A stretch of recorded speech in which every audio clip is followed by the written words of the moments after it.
हमारे साथ में इस समय समाजवादी पार्टी के प्रदेश अध्यक्ष नरेश उत्तम पटेल जी हैं। सर, सीएम योगी मैनपुरी गए, सपा का गढ़ कहा जाता है, तो जिस तरह से सपा के गढ़ में पेनिट्रेशन की एक कोशिश कह सकते हैं, जिस तरह से वहां पर उनका जाना, कितनी बड़ी चुनौती समाजवादी पार्टी के लिए? मुख्यमंत्री के सामने चुनौती है जन समस्याओं की।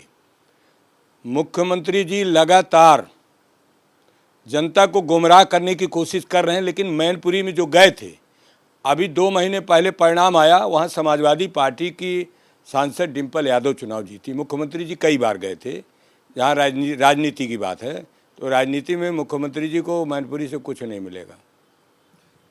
भाजपा का एक महाजनसंपर्क अभियान शुरू हो रहा है 30 मई से, जो केंद्र की पीएम मोदी के नेतृत्व वाली सरकार है, उसके 9 साल पूरे होने पे अखिलेश जी ने एक ट्वीट भी किया कि यहाँ के सांसदों विधायकों ने काम नहीं किया, इस वजह से बाहर से मंत्री बुलाने पड़ रहे हैं। किस तरह से देखते हैं इस पूरे अभियान को, जिस तरह से जनता तक कनेक्ट करने के लिए भाजपा निकल रही है?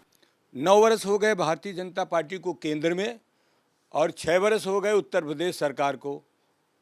दोनों सरकारों ने 16 बजट लेने के बाद धरातल में काम नहीं किया, इसीलिए घबराए हुए हैं कि हम कुछ जनता को समझावें, जाके झूठ साच कुछ समझावें, तो उसी का प्रयास कर रहे हैं। लेकिन जनता पूरी तरीके जान चुकी है कि महंगाई कहाँ पहुंच गई है। आदमी का जीना परेशानी का बहुत विषय है। बेरोजगारी बढ़ गई है, किसान सबसे ज़्यादा परेशान है, किसान की फसल का मूल्य नहीं मिल रहा और गलत बयानी कर रही सरकार लगातार कि हम किसानों की आय दुगुना कर रहे हैं, स्वामीनाथन आयोग की रिपोर्ट लागू कर रहे हैं।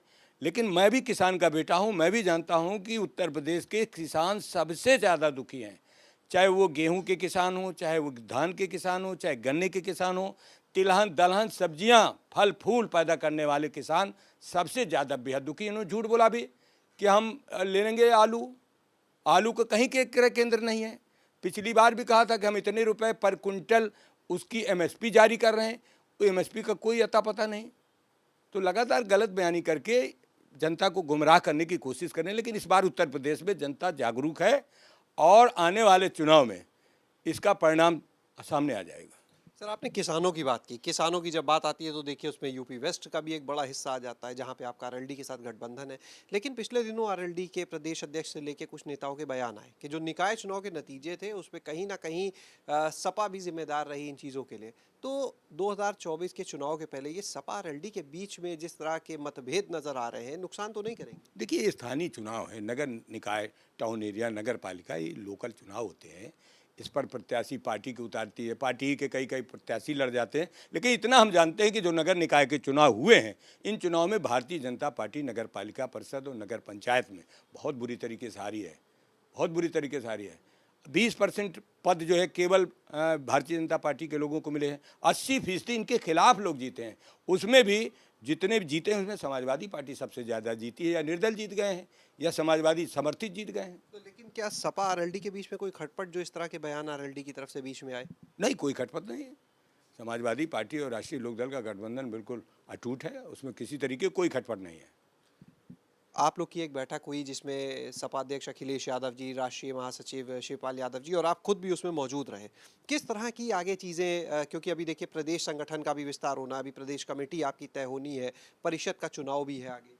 देखिए, समाजवादी पार्टी के राष्ट्रीय महामंत्री शिवपाल जी हैं। कल हम लोग बैठे थे कि हम लोग किस तरीके से अपना संगठन नीचे तक मजबूत कर ले जाएं और हम किस तरीके से जो विधान परिषद का चुनाव है इसको हम जीत ले जाएं, और हर जो जन समस्याएँ हैं उन समस्याओं को किस तरीके से हम पब्लिक के समस्याओं को पटल पर उठावें।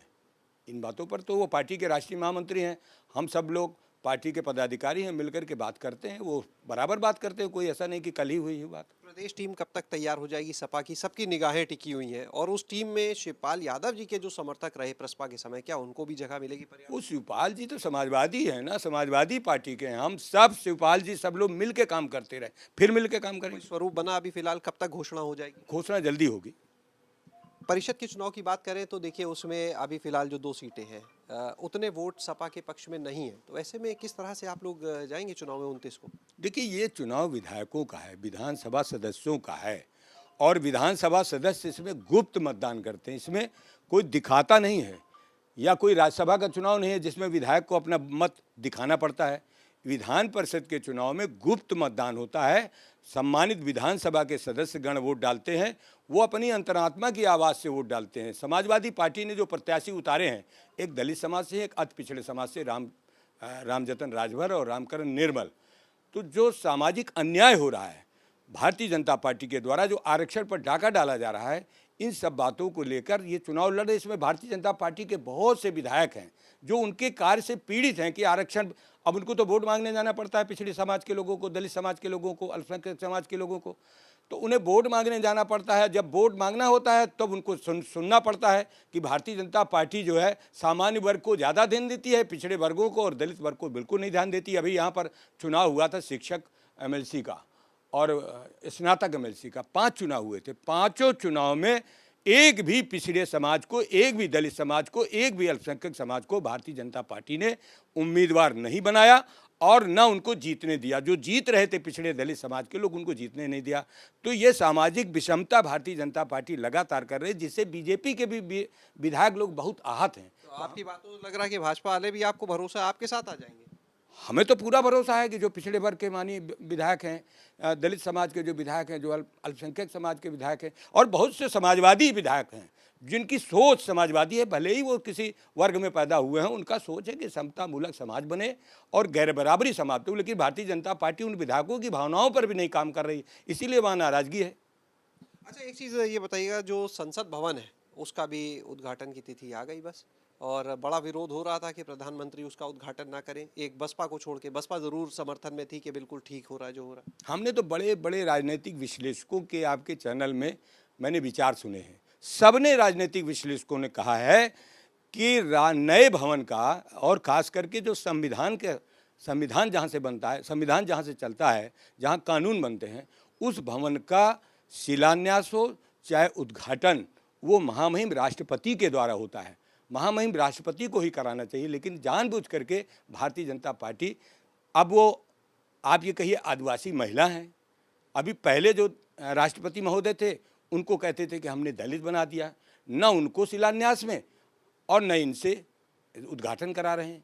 तो ये दोहरा चरित्र भारतीय जनता पार्टी का जनता सब जान रही है। एक चीज़ और है, देखिए, भाजपा के महाजनसंपर्क अभियान से पहले 9 साल भाजपा के जो पूरे हो रहे केंद्र सरकार के, कांग्रेस ने एक अभियान चला दिया है, 9 साल 9 सवाल, पूरी बुकलेट लेके प्रदेश भर में घूम रहे हैं। तो क्या सपा भी कुछ इस तरह से अभियान चलाने जा रही है?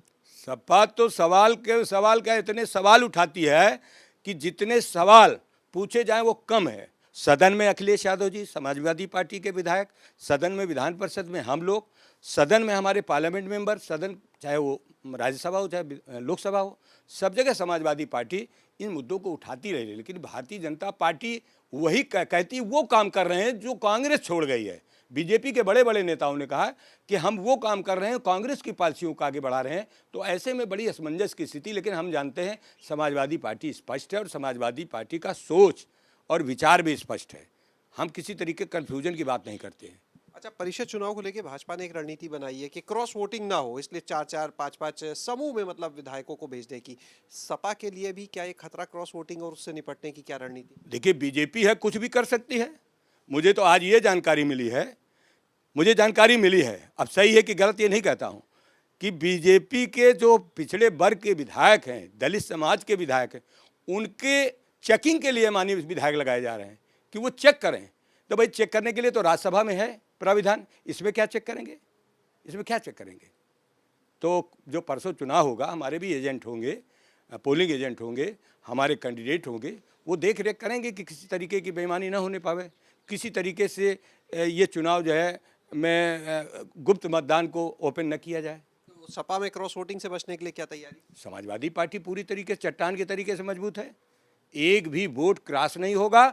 और उम्मीद यह है कि भारतीय जनता पार्टी में जो पीड़ित पिछड़े वर्ग के लोग हैं, जो दलित समाज के लोग हैं, जो सामान्य वर्ग के लोग जो पीड़ित हैं महंगाई से, बेरोजगारी से, भ्रष्टाचार से, भारतीय जनता पार्टी के बड़े नेताओं के बड़बोलेपन से, उनका भी उम्मीद है कि उनका वोट समाजवादी पार्टी के उम्मीदवारों को मिलेगा। एक आखिरी सवाल कि सपा को युवाओं की पार्टी कहा जाता है, लेकिन अगर हम इधर देखें तो बसपा जो है वो युवाओं पर फोकस कर रही है, अपनी बूथ स्तर तक की कमेटी से लेके प्रदेश स्तर तक 50% युवा चेहरे। दूसरी तरफ भारतीय जनता पार्टी का जो युवा मोर्चा है वो अब बाइक रैली शुरू कर रहा है, पूरा एक अभियान चलाने जा रहा है, लोगों के बीच जाने के लिए युवाओं का सदस्यता अभियान चलाने जा रहा है। तो सपा के लिए चुनौती नहीं होगा, एक तरफ बसपा का फोकस युवाओं पर, एक तरफ भाजपा का फोकस युवाओं पर? समाजवादी पार्टी तो युवा पार्टी है ही है, हम भी युवा हैं, भले हमारी 65 प्लस है उम्र, लेकिन हम शरीर से, विचार से और कर्म से युवा हैं, और हमें उम्मीद है कि समाजवादी पार्टी का कोई मुकाबला है नहीं। तो यहाँ पर हमने सुना सपा के प्रदेश अध्यक्ष नरेश उत्तम पटेल जी को, जिन्होंने बेबाकी से हर सवाल का जवाब दिया और उन्होंने कहा कि समाजवादी पार्टी पूरी तरीके से तैयार है आगे जो भी चुनाव होंगे उसके लिए, और जो परिणाम होंगे इन चुनाव के वो बता देंगे कि किस तरह से जनता समाजवादी पार्टी के साथ जुड़ी है। कैमरा सहयोगी राजू के साथ शैलेश अरोरा, एबीपी गंगा, लखनऊ।